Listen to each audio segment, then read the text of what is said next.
Hi people, I hope that you have been having a good week and that your week was better than mine because I really had a very tough week. Quitting is definitely a thought that comes to everyone's mind.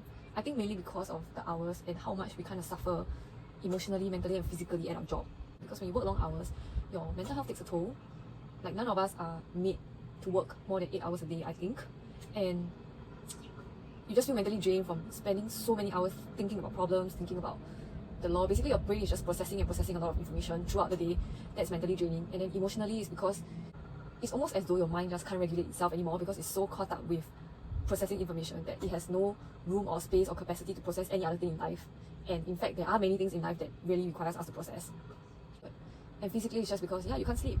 So I was wondering what actually keeps people in this profession. What is it that most lawyers who have been in this industry for a long time have? I feel like, just based on observation, I feel like I've concluded that they have one of these three things, which is either passion, or second, pain, or third, pride. I think I don't have to elaborate much on passion, but essentially if you're really passionate about something, it keeps you going and it gives you the ability to persevere when things get difficult. It's just like if you're really a foodie, a food lover, and you're really passionate about food, you will just travel the distance for good food, right? You might even travel from Pasir Ris all the way to Jurong just to eat something that you really like or something that you think might be really good. So I think that's where passion drives people. But in the legal context, I was actually thinking, how do I phrase this kind of passion? Is it passion to suffer? It's definitely not passion to suffer, but it's more like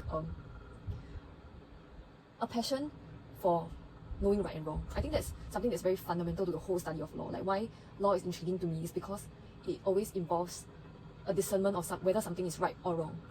Like even when your client is asking you for advice, like whether they need a license to import something along those lines, and you're just trying to tell them this is the right thing to do. And sometimes, like if it's more of a breach of contract situation and they're trying to ask you, so how should they get out of this deal and like what can they do to enforce this agreement, it's also a matter of right and wrong in the sense that it is about telling them what they can rightly do in relation to the contract that they sign. Yeah, so I think deep down it's really a passion for telling people what is right and what is wrong, as simplistic as it sounds, and also trying to help them make the right decision. Basically in your advice, you don't just tell them, okay, this is right or this is wrong. And usually we try to tell them if it's wrong, what can you do to make it right?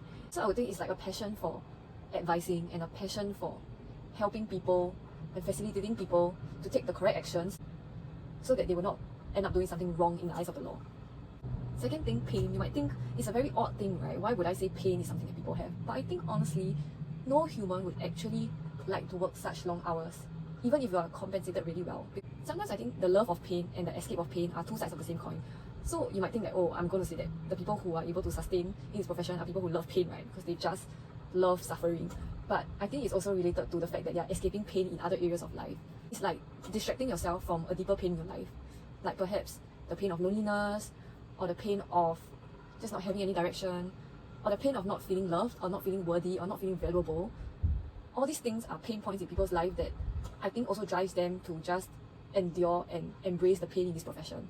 Like for instance, if someone is suffering from the pain of not feeling worthy or not feeling valuable, then they might just try to feel this feeling of inadequacy with a law career, thinking that, wow, the more I suffer at work, and just look at where I am. I'm working so hard, I'm suffering a lot, but I'm having all this prestige. And so they're essentially accepting a different form of pain to kind of cover up the other deeper pain that they have. Or like the pain of loneliness, it's just like, okay, I have so much time and it's not like I have anyone to spend my time with, so I might as well just drown myself in work. I feel that a law career is almost as good as drinking alcohol, because it's just pain relief, right? You accept the pains of your career to cover the deeper hurts of your life. And then the cycle continues, because once you accept the pains of your career, you realize that it doesn't really cover the pains of your life. So then people turn to alcohol to relieve the pain of their career. Yeah, it's really a vicious cycle kind of. And I think essentially it's just a cycle of pain where you accept a different form of pain to distract yourself from another form of pain that you think that you cannot deal with. So I honestly think that all those lawyers who are super workaholic and really spend super many hours at their job, I believe that there are some pain points in life that they're running away from or hiding from, that they need to fill time or fill their life with work and endless amounts of work. I think it's also simply that perhaps they don't find joy in something in their lives.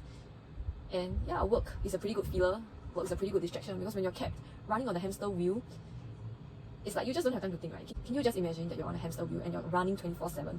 You will just keep focusing on running so that you won't fall down, because there's always a risk that the moment you stop the hamster wheel, they will just spin out of control. That's what happened to my hamsters last time. Whenever they stop running suddenly, because of the motion, right? Like the wheel will just keep moving. The wheel will start spinning out of control and then they will fly off the wheel. So I can imagine that happening to a human, right? The moment you stop running, the wheel spins out of control, and then you are also spinning out of control. So I think it's also related to like pain, the idea of control, the idea of distraction is something that some lawyers have. If they're not doing it for passion, then it's pain. I think pride is closely linked to prestige. It's like the idea that, you know, even though you're suffering, at least you're doing something prestigious. As much as we don't want to admit or recognize that, you know, lawyers are of a different status, doctors are of a different status, like there are some professions that are just of a different status.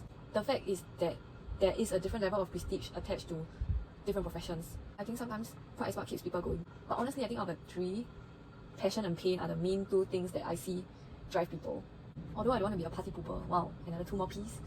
I also feel that if you don't have passion or pain or some pride in terms of prestige, then it's very hard to sustain or persevere in this career, because when the going gets tough, it's not the tough that gets going, but the people with passion, pain and or pride will kind of get going. That's all for my sharing. I hope that it isn't too gloomy. I'm just really speaking off the top of my head, and I hope my sharing is somewhat insightful, and I hope that you really have a very, very blessed week ahead. See you!